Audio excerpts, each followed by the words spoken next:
guys, what's up? It's BigJackFilms here, and welcome to another review. People, I gotta be honest, it's not easy for me to accept that I'm an old man. Why? Because goddammit, everything from my childhood is turning frickin' 20! Yes, it's true, people. The 90s are in their 20s. And it's in this time that we remember a simpler age. An age where cartridge games were the norm, Nickelodeon was in its prime, and a president was cool with getting a BJ from under his office desk. Bill Clinton, you lying sack of shit! How could you find the only Jewish girl who couldn't get a stain out, you asshole? And it seems like, honestly, the 90s have made a total comeback to this generation.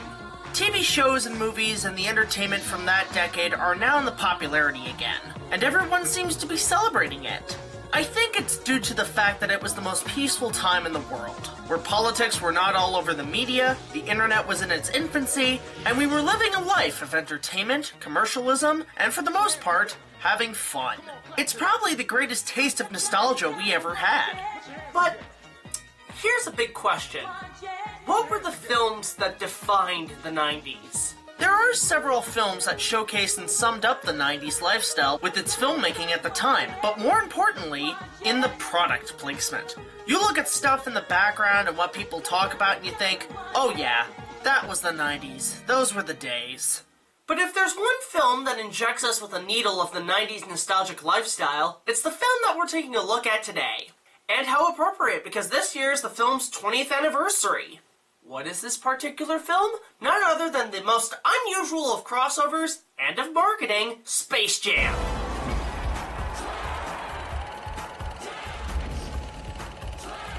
So with a title like that, what the hell is the plot about? Well, let me fill you in. It starts off with the lifestyle of basketball's greatest athlete, Michael Jordan. As we see his career and the amount of commercials the guy did, as he announces that he is retiring from basketball. Probably one of the other greatest sports next to baseball and dodgeball. Meanwhile, we cut to the galactic animated planet called Moron Mountain, where the owner of the theme park planet, voiced by Danny Devito, orders his minions to get new attractions. Huh, sounds like the meetings at Universal Studios Florida for getting rid of their classic attractions. Oh, come on, I had to! So the aliens head down to the center of the Earth and enter Looney Tune land, where all of Warner Brothers' greatest cartoons live in peace, with characters like Elmer Fudd, Sylvester the Cat, Daffy Duck, and of course, Bugs Bunny. Good question. Whatever happened to Toontown and Who Framed Roger Rabbit? Was there something I missed after the events of that movie? The Looney Tunes, as well as the characters from Disney and Universal, seemed like they were getting along just fine. I mean, what kind of superpowered beings could possibly end a relationship like that? Oh. Anyway, the aliens are determined to capture the Tunes to be used as slaves on Moron Mountain. But since the little buggers are small in stature, Bugs decides to challenge them to a basketball game, knowing that they have no chance. So the aliens cheat and steal the talent of NBA's greatest players, becoming the Galactic Titans known as the Monstars. And just a heads up, Bugs, when it comes to Titans, a wall ain't gonna work.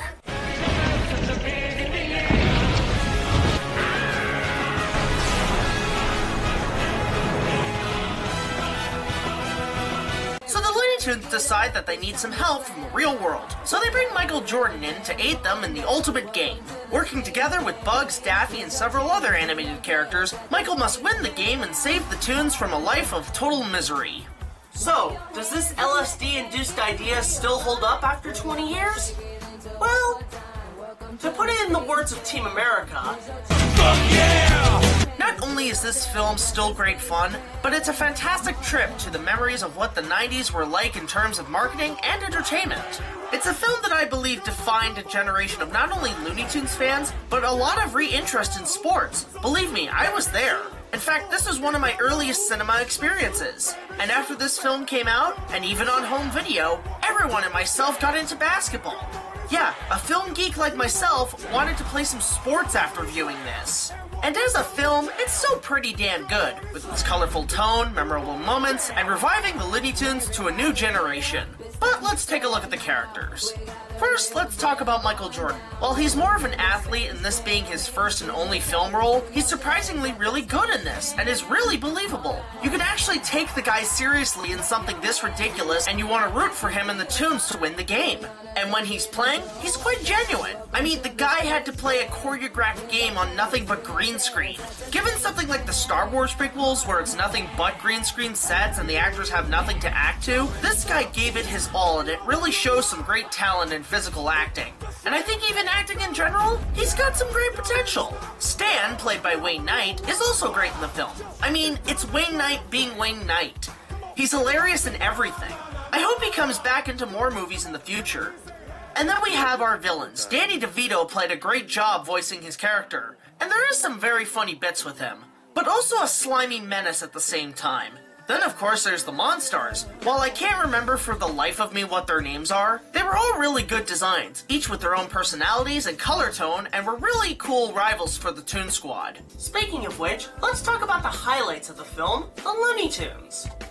And what is there to say? It's the frickin' Looney Tunes. All of them are fantastic and each have their moments to shine. And each moment is hilarious, Bugs and Daffy especially. Their chemistry with one another and with Michael are fantastic and laugh-out-loud funny. But surprisingly, this film introduces a new Looney Tune, which has become a fan favorite ever since. Enter Lola Bunny, the love interest for Bugs Bunny. Surprisingly, given she was created to get the film a female audience, and to start a new trend of furries, she's a pretty cool character, having a great personality, and is a perfect match for Bugs. Just don't be going to search her in Google Images anytime soon. So the characters are great. Now, is there anything else that's good about the film? Well, for one thing, it's got some great visual effects. The backgrounds, especially in the game area, are really detailed, and the green screen is some of the best in its technology. You can actually believe the live-action characters are in this world. But probably one of the best things about the film is that it's got the 90s written all over it. From the dialogue, its scope, but more importantly, its marketing and product placement. Every piece of sportswear and food product is a total flashback to the decade.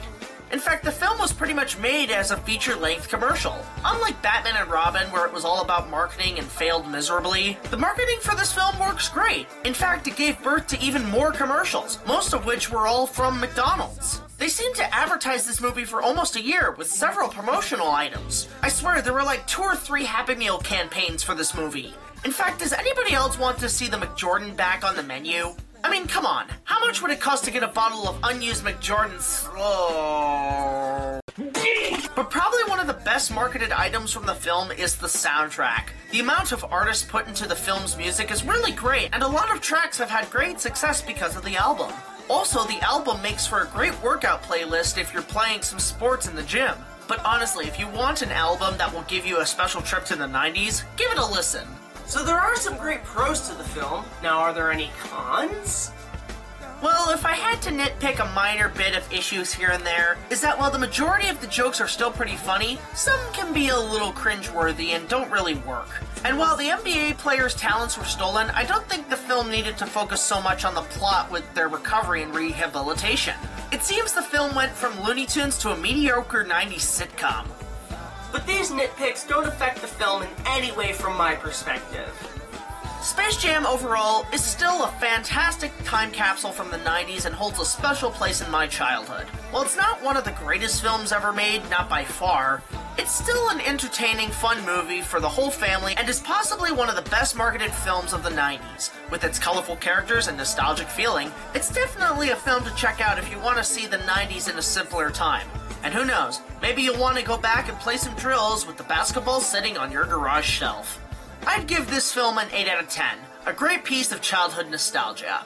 Well, I hope you enjoyed my look back at Space Jam, one of the most influential films of the 90s. What are your thoughts on the film? Let me know in the comments below. Until the next review, this is BigJackFilms signing... Hey! What the hell are you doing? Get back here! No! Don't go into my browser history! What the fuck are you doing?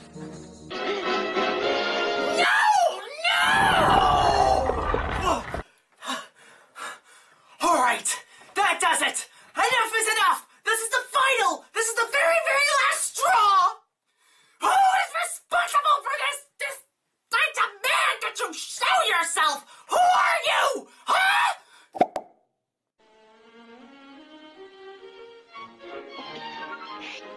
stinker.